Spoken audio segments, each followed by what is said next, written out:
একটা অদ্ভুত দিব্য পরিবেশের তৈরি হলো, যেখানে ভগবান শ্রীরাম, শ্রী লক্ষ্মণ এবং অত্রি মুনি শুধুমাত্র একে অপরের দিকে অপলকে তাকিয়ে আছেন। কারোর মুখে কোনো কথা নেই, শুধু তিনজনের চোখ থেকেই অশ্রু ঝরছে। ওম নমঃ শিবায়। আজকে একটা খুব গুরুত্বপূর্ণ বিষয়ে আলোচনা করব, সেটা হলো ভগবান শ্রীরাম এবং শ্রী অত্রি মুনির মিলন। তো চিত্রকূট থেকে শ্রী ভরত চলে যাওয়ার পর ভগবান শ্রীরাম যখন দেখলেন এই চিত্রকূটের এই জায়গাটা সকলের চেনা হয়ে গেছে, এর ফলে ওনার যে একান্তবাসের যে প্রতিজ্ঞা সেটাই বিঘ্ন করতে পারে। তো ভগবান রাম সেই চিত্রকূটের সেই আশ্রমটাকে ছেড়ে দিলেন এবং অন্য জায়গায় যাওয়ার জন্য প্রস্তুত হলেন। কিন্তু তার আগে ভগবান গেলেন শ্রী অত্রি মুনির আশ্রমে। এবার অত্রি মুনি যখনই এই খবরটা পান যে স্বয়ং ভগবান তার আশ্রমে আসছেন, তখন উনি ভাবেন উনার অনন্ত জন্মের যে তপস্যা, এই সে 84 লক্ষ যোনি ঘোরার পর উনি মানুষ্য দেহ পেয়েছেন, আর মানুষ্য দেহ পাওয়ার পরেও না জানি কত জন্মে পুণ্যফল ওনার সঞ্চিত ছিল, যার প্রভাবে আজ স্বয়ং ভগবান তার আশ্রমে আসছেন। এর ফলে উনার মধ্যে ভক্তির এমন সঞ্চার হলো, প্রেমের এমন সঞ্চার হলো, উনি দিগ্বিজ্ঞান শূন্য হয়ে গেলেন। উনি শুধু ভাবলেন কিভাবে আমি ভগবানকে আহ্বান করব। ওনার মধ্যে প্রেমের যে জোয়ার এমনভাবে আলোড়িত হলো, দেখা গেল উনি স্থান কাল পাত্র সমস্ত কিছু ভুলে গেলেন এবং ভগবানের প্রেমে, ভগবানের ভক্তিতে তিনি এদিক ওদিক দৌড়াদৌড়ি করতে শুরু করলেন। এবার ভগবান দূর থেকে দেখছেন অত্রি মুনির এই অবস্থা। এবার অত্রি মুনি যখনই দেখলেন ভগবান আসছেন, দূর থেকে দেখতে পেলেন যে ভগবান ওনার আশ্রমের দিকেই আসছেন, উনি দিগ্বিজ্ঞান শূন্য হয়ে ভগবানের দিকে ছুটে গেলেন। এমন অবস্থা ছিল যেন মনে হচ্ছিল একজন ব্যক্তি যিনি মরুভূমিতে হারিয়ে গেছেন, বহুদিন ধরে উনি জল পাননি, তাই এক ফোঁটা জলের জন্য উনি আতুর। হঠাৎ করেই সেই মরুভূমির মাঝে একটা জলাশয় দেখতে পেলেন।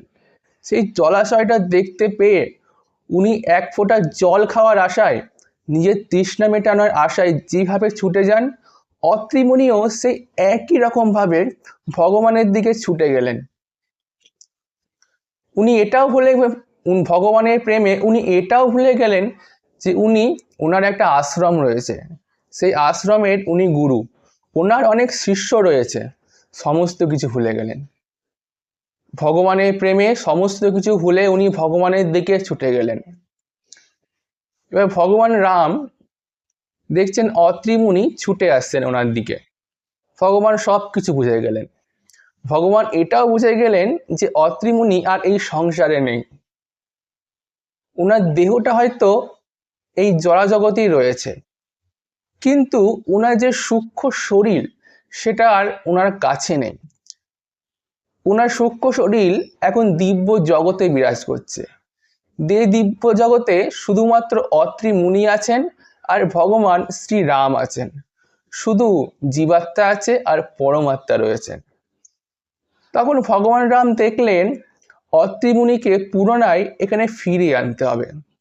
তখন ভগবান অত্রি মুনি কাছে আসার সঙ্গে সঙ্গেই উনি অত্রি মুনিকে সাষ্টাঙ্গ প্রণাম করলেন।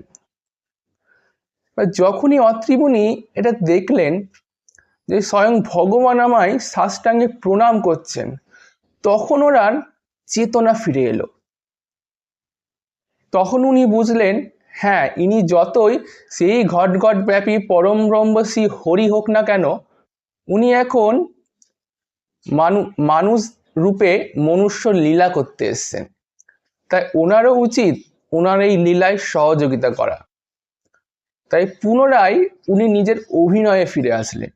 অভিনয় মানে রূপম ইসলামের একটা খুব সুন্দর গান আছে, সেই গানের একটা লাইন যে আসলে জীবন বলে সত্যিই কিছু নেই, জীবন জীবিত থাকার অভিনয়। অর্থাৎ এখানে আমরা সবাই অভিনয় করছি, যেখানে সব কিছু স্ক্রিপ্টেড, পূর্ব নির্ধারিত। কেউ বাবা হওয়ার অভিনয়, কেউ মা হওয়ার অভিনয়, কেউ বউ হওয়ার অভিনয়, কেউ ছেলে হওয়ার অভিনয়, কেউ মেয়ে হওয়ার অভিনয়। অন্তিমে আমাদের সেই রামের কাছেই ফিরতে হবে। অত্রিমুনি যখন এই বিষয়টা টের পেলেন, অর্থাৎ উনি যখন ওই দিব্য জগৎ থেকে, অর্থাৎ এতক্ষণ তো উনি সেই বৈকুণ্ঠ ধামে, ওনার যে সূক্ষ্ম শরীর সেই বৈকুণ্ঠ ধামে বিরাজ করছিল, সেখান থেকে উনি পুনরায় এই সাংসারিক জগতে ফিরে এলেন। তখন উনি ভগবান রামকে মাটি থেকে তুলে আলিঙ্গন করলেন। একটা অদ্ভুত দিব্য পরিবেশের তৈরি হলো, যেখানে ভগবান শ্রীরাম, শ্রী লক্ষ্মণ এবং অত্রিমুনি শুধুমাত্র একে অপরের দিকে অপলকে তাকিয়ে আছেন। কারোর মুখে কোনো কথা নেই, শুধু তিনজনের চোখ থেকেই অশ্রু ঝরছে। প্রেমের এমন ভাব, ভক্তির এমন সমর্পণ, যেখানে ভাষায় হারিয়ে গেছে। কি দৃশ্য ছিল সেটা! ধন্য সেই সকল আশ্রমবাসী, ধন্য সেই সকল বনবাসী, ধন্য সেই সকল দেবদেবী যারা সেই মুহূর্তে ওইখানে উপস্থিত ছিলেন। ধন্য তারা যারা এই দৃশ্যের সাক্ষী ছিলেন। এবার অত্রিমুনি ভগবান রামকে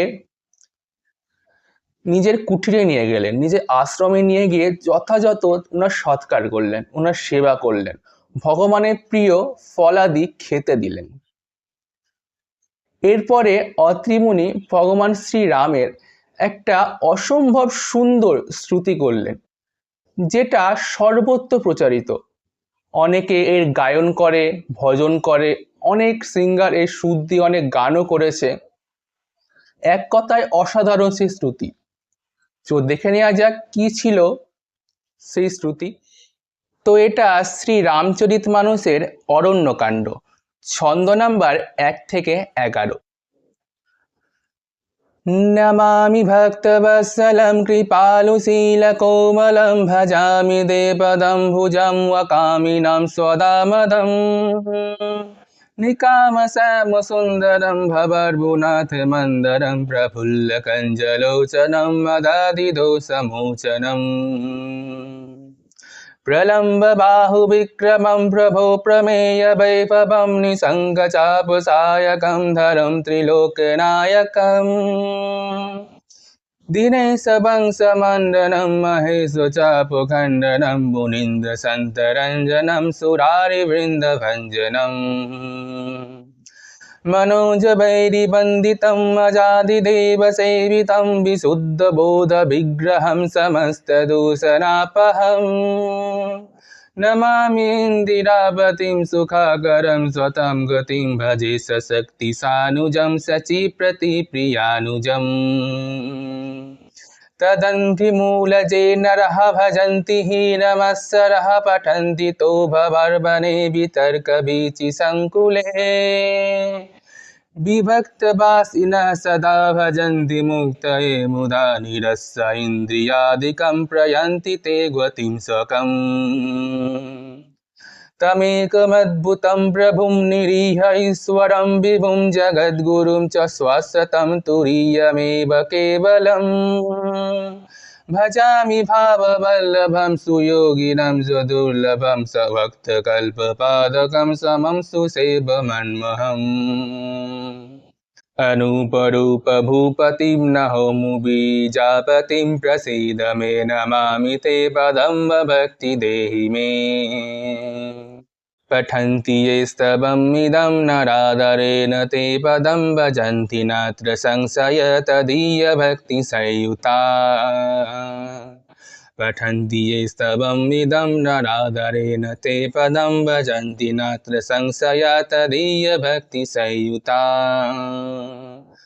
पठन्ति ये स्तवमिदं नरादरेण ते पदं भजन्ति नात्र संशया तदीयभक्तिसंयुता।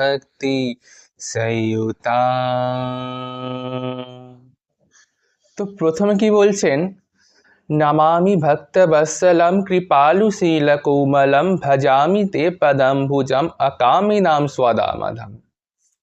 অর্থাৎ অত্রিমুনি বলছেন, হে ভক্তবৎসল, হে কৃপালু, হে প্রভু শ্রীরাম, আপনাকে আমি প্রণাম নিবেদন করছি। নিজের ভক্তকে নিজ ধাম প্রদানকারী আপনার শ্রী পাদপদ্মের আমি ভজনা করি। অর্থাৎ হে প্রভু, নিজের ভক্তকে আপনি পরম ধাম প্রদান করেন। অর্থাৎ যে আপনার ভক্তি করে, যে আপনার প্রতি পূর্ণ আস্থা রেখে পূর্ণ সমর্পণ করেন, অন্তিমে আপনি তাকে আপনার পরম ধাম, সেই বৈকুণ্ঠ ধাম প্রদান করেন। তাই হে প্রভু, আপনাকে আমি প্রণাম জানাই। পরবর্তী শ্লোক বলছে, নিকাম শ্যাম সুন্দরম ভবার্বুনাথ মন্দরম প্রফুল্ল কঞ্জলোচনম মদাদি দোষমোচনম। বলছেন আপনি শ্যাম সুন্দর, আপনি মূর্তমান এই জগতের রূপ। সাংসারিক যত প্রকারের মোহ রয়েছে, লোভ, হিংসা, দেশ, এই সমস্ত কিছু থেকে, এই সমস্ত মায়া থেকে হে মায়াপতি, আপনি সবাইকে রক্ষা করেন। প্রলম্ব বাহু বিক্রমম প্রভো প্রমেয় বৈভবম নিশঙ্ক চাপ সায়কম ধরম ত্রিলোকনায়কম। প্রলম্ব বাহু বিক্রমম, অর্থাৎ আপনার বাহু কি আজানুলম্বিত বাহু, অর্থাৎ সোজা হয়ে দাঁড়ালে যার বাহু তার হাঁটুর নিচ অবধি চলে যায়, তাকে বলা হয় আজানুলম্বিত বাহু। অর্থাৎ আপনার বাহু কেমন? আজানুলম্বিত। এবং অমিত বিক্রম সম্পন্ন, অর্থাৎ বলিষ্ঠ এবং সমস্ত শত্রুদের নাশকারী। আপনি অপ্রমেয় ঐশ্বর্যযুক্ত এবং ধনুষ এবং বাণ ধারণকারী, এই ত্রিলোকের আপনিই তো প্রভু। এরপরে বলছেন, মুনিন্দ সন্তরঞ্জনম সুরারি বৃন্দ ভঞ্জনম মনোজ বৈদি বন্দিতম আজাদি দেব সেবিতম। বলছে আপনি সূর্যবংশের ভূষণ, সূর্যবংশের অলঙ্কার আপনি, হরধনু ভঙ্গনকারী। প্রত্যেকেই জানি ভগবান শিবের যে ধনুক, সেটা ভগবান রামই ভঙ্গ করেছিলেন। শ্রেষ্ঠ মুনিগণ এবং সন্তগণকে আনন্দ প্রদানকারী, অর্থাৎ সমস্ত সন্ত, সমস্ত সাধুগণ তার ভক্তির, তার ধ্যানস্থ অবস্থায়, তার সমাধিস্থ অবস্থায় যে আনন্দ অনুভব করেন, সেই অনুভূতিটাই হলেন আপনি। দেবতাদের শত্রুর বিনাশকারী, সুরারি বৃন্দভঞ্জনম, অর্থাৎ দেবতাদের যত শত্রু রয়েছে, সে হিরণ্যকশিপু হোক, হিরণ্যক হোক, বা আগে যত রাক্ষস হয়ে এসছে, যারা দেবতাদের শত্রু, তাদের বিনাশকারী আপনি। বিশুদ্ধ বোধ বিগ্রহম সমস্ত দোষ নামহম নমামি ইন্দিরাপতিম সুখাকরম সতাম গতিম। বলছে হে লক্ষ্মীপতি, অর্থাৎ অত্রিমুনি এখানে সোজা বলেই দিলেন, হে প্রভু, কেউ আপনাকে বা সবাই আপনাকে, সে ভগবান মানুক বা না মানুক, আপনি হলেন লক্ষ্মীপতি, অর্থাৎ আপনি হলেন সেই শ্রী নারায়ণ। বলছে আপনি সাধু সন্ততে পরম গতি, আপনাকে প্রণাম। আপনি সচিপতি যে ইন্দ্রদেবের প্রিয় অনুজ শ্রী বামন রূপে অবতার করেছেন, সেই বামন রূপে আপনি অবতার করেছিলেন। আদ্যশক্তি সীতা দেবী ও শ্রী অনুজ শ্রী লক্ষণ সহিত আমি আপনার ভজনা করি। অর্থাৎ মাতা সীতাকে সেই আদ্যশক্তি যিনি মনুষ্য দেহে এসেছেন ভগবানের সাথে। তাই আপনাকে আমি শ্রী লক্ষণ এবং আদ্যাশক্তি মা সীতার সহিত প্রণাম করছি। তদঙ্ঘি মূল যে নরঃ ভজন্তি হীনমৎসরঃ পঠন্তি নো ভবর্বণে বিতর্ক বীচি সংকুলে। যে সমস্ত ছল কপট রহিত হয়ে আপনার শ্রী পাদপদ্মের নিত্য ভজনা করবে, সে এই সাগররূপী যে সংসার, এই সংসার সে পার করে প্রভু আপনার কাছেই চলে যাবে। অর্থাৎ এই জড়া জগতের যে চক্র, এই জন্ম মৃত্যুর চক্র থেকে সে বেরিয়ে যাবে। বিভক্তি বাসিনঃ সদা ভজন্তি মুক্তয়ে মুদা নিরস্য ইন্দ্রিয়াদিকম প্রয়ান্তি তে গতিম স্বকাম। যে নির্জনে ইন্দ্রিয়াদি নিগ্রহ করে, অর্থাৎ যে তার পঞ্চ ইন্দ্রিয়কে নিজের মনের বশে রাখে। সাধারণত আমাদের সাধারণ মানুষের কি হয়, আমরা আমাদের ইন্দ্রিয়ের বশে থাকি, কিন্তু যে মানুষ সাধনা তপস্যার মাধ্যমে নিজের ইন্দ্রিয়কে সংযত করে সমস্ত বিষয় শক্তি থেকে দূরে থেকে নিত্য প্রসন্ন হয়ে আপনার ভজনা করে, সে আপনার গতি লাভ করে, অর্থাৎ সে আপনাকে লাভ করে। এখানে যে বলা হয়েছে বিষয়াসক্তি থেকে দূরে থাকতে, ভজন্তি মুক্তয়ে মুদা নিরস্য ইন্দ্রিয়াদিকম প্রয়ান্তি তে গতিম স্বকাম। তাহলে এখানে অনেকে ভাবতে পারে, আচ্ছা তার মানে সংসারপাতি সমস্ত কিছু ছেড়ে সারাদিন কি তারই ভজনা করব? এখানে কি সেটাই বলা হয়েছে? না, এখানে সেটা বলা হয়নি যেটা আমরা খালি চোখে দেখতে পাচ্ছি। এখানে বিষয় শক্তি থেকে দূরে মানে কি, অর্থাৎ আমার কাছে সমস্ত কিছু থাকা সত্ত্বেও যখন আমি সেই সব কিছুর প্রতি নিরাসক্ত হব, সেটাই হলো উদাসীন অবস্থা। এর একটা প্রকৃত উদাহরণ ছিলেন মহারাজ জনক। উনি ছিলেন রাজা, রাজসিক সমস্ত বৈভব ওনার কাছে ছিল, কিন্তু এর সত্ত্বেও ওনার চিত্ত সদা ভগবানের শ্রীচরণে লেগে থাকত। তাই সমস্ত কিছু থাকা সত্ত্বেও যে সমস্ত কিছুর প্রতি নিরাসক্ত হয়ে, অর্থাৎ সমস্ত কিছুকে সে শুধুমাত্র নিজের একটা ডিউটি হিসাবে দেখবে, নিজের একটা কর্তব্য হিসাবে দেখবে, এবং সমস্ত কিছু থেকে নিরাসক্ত হয়ে, অর্থাৎ সমস্ত কিছু থাকা সত্ত্বেও সে কোনো কিছুর প্রতি আসক্ত না হয়ে যখন সে আপনার ভজনা করবে প্রভু, তখন সে আপনাকে প্রাপ্ত করবে। তমেক মদ্ভুতম প্রভুম নিরীহ ঈশ্বরম বিভুম জগদ্গুরুম চ শ্বাসতম তুরীয়মেব কেবলম। বলছে আপনি অদ্বিতীয় এবং সর্বসমর্থ প্রভু,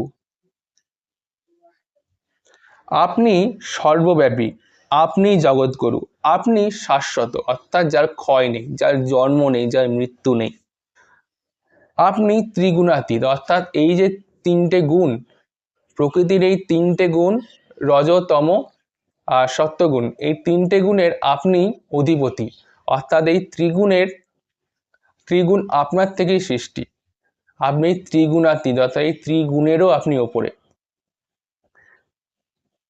এবং এখন আপনি অত্যন্ত সাধারণ মানুষ রূপে আমাদের সামনে বিরাজমান।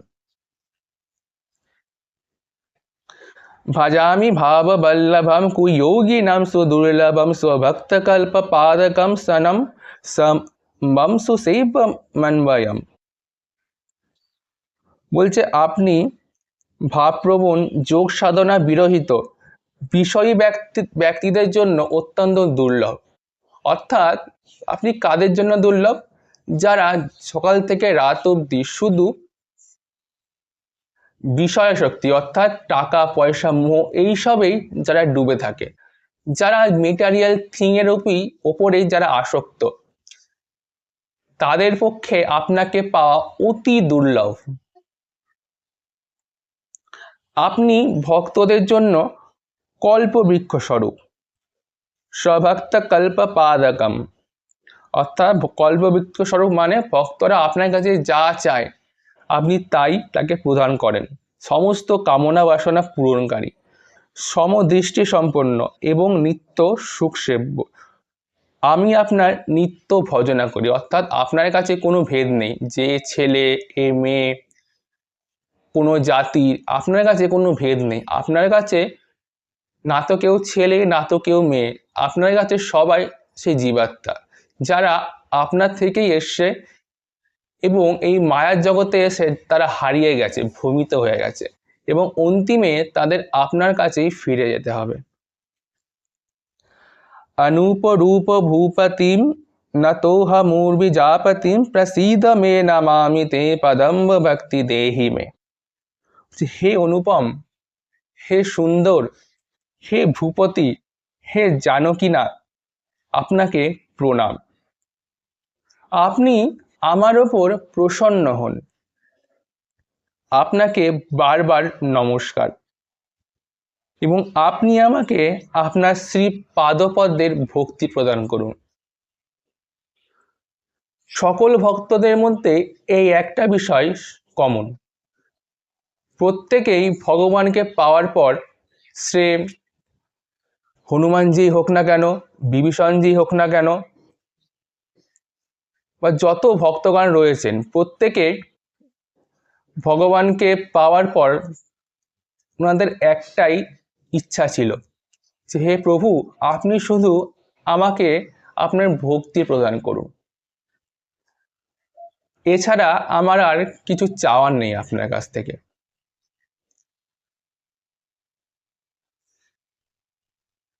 তো অত্রি মুনিও সেটাই বলছেন, আপনি আমাকে আপনার শ্রী পাদপদ্মের ভক্তি প্রদান করুন। পঠন্তি ইয়ে স্তবম ইদম নারাধারেণ ते पदम भजन्ति नात्र संशया तदीय भक्ति संयुता। এবার একদম লাস্টে কি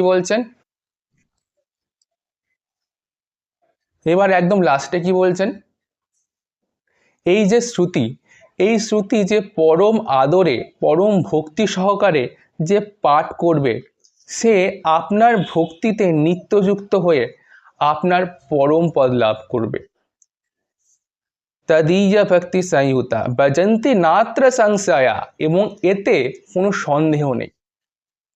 অর্থাৎ কেউ যদি সন্দেহ করে যে একটা শ্রুতি পড়ার মাধ্যমে কেউ কিভাবে সেই পরম পদ প্রাপ্ত করবে, তো অত্রি মুনি প্রথমেই বলেই দিচ্ছেন যে পরম সমাদরে, এমন নয় যে শুধু নিউজ পেপারের মতো সে পাঠ করে গেল, পরম সমাদরে পরম ভক্তি সহকারে যখন কেউ এটা পাঠ করে, অর্থাৎ সে আপনার ভক্তি প্রাপ্ত হয় এবং অন্তিমে আপনার পরম পদ লাভ করে। তো এটাই ছিল শ্রী অত্রি মুনি দ্বারা ভগবান শ্রীরামের শ্রুতি।